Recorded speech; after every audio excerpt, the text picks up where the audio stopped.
Are the goals you're chasing actually yours, or are you just fulfilling a contract you never signed?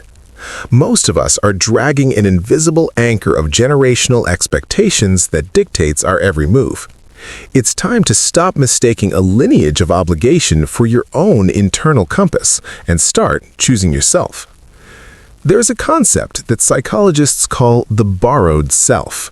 It describes what happens when a person grows up in an environment where love feels conditional, where approval only comes when you follow a certain path. Over time, the brain does something remarkable. It begins to shape your desires around what earns you safety rather than what brings you meaning. You do not just follow someone else's dreams, you begin to genuinely believe they are your own. This is not weakness, it is survival. The human brain, especially in childhood, is wired to seek belonging above almost everything else.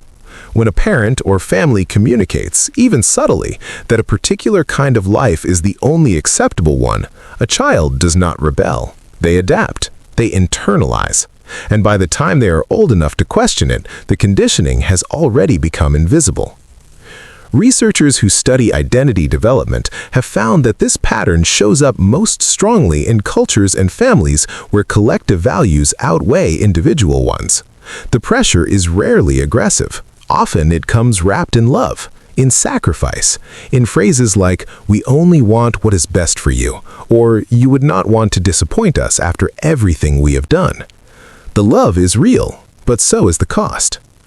What makes this even more layered is how rarely people recognize it in themselves. Studies on self-perception show that most people who have built their lives around familial expectations genuinely believe they chose freely. The mind has a powerful ability to rewrite memory and motivation, to smooth over the moments of doubt, to make the path of least resistance feel like destiny. And then something cracks it open. A birthday, a diagnosis, a quiet Tuesday when the noise settles and a feeling surfaces that cannot be named but cannot be ignored. That is the moment the borrowed self becomes visible. And it is terrifying, not because the life you built was bad, but because you realize you never fully tested the alternative. There is a particular kind of grief that comes with that realization. Psychologists call it identity mourning. It is the process of grieving a version of yourself that never got to exist. The artist who became an accountant, the traveler who stayed, the person who always wondered what would have happened if they had just once chosen themselves first. But here's what is quietly profound about this. The people who go through identity mourning and come out the other side almost universally describe the experience not as loss, but as return, as if some older, truer version of themselves had simply been waiting, patient, unhurried, certain that eventually they would find their way back. The woman in the kitchen on her 40th birthday did not blow up her life. She did not leave everything behind.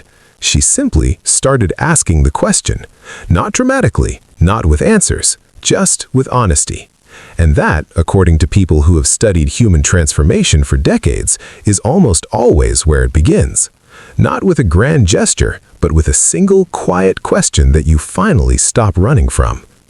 So maybe the more important question is not whose life are you living? Maybe it is whether you have ever given yourself permission to find out.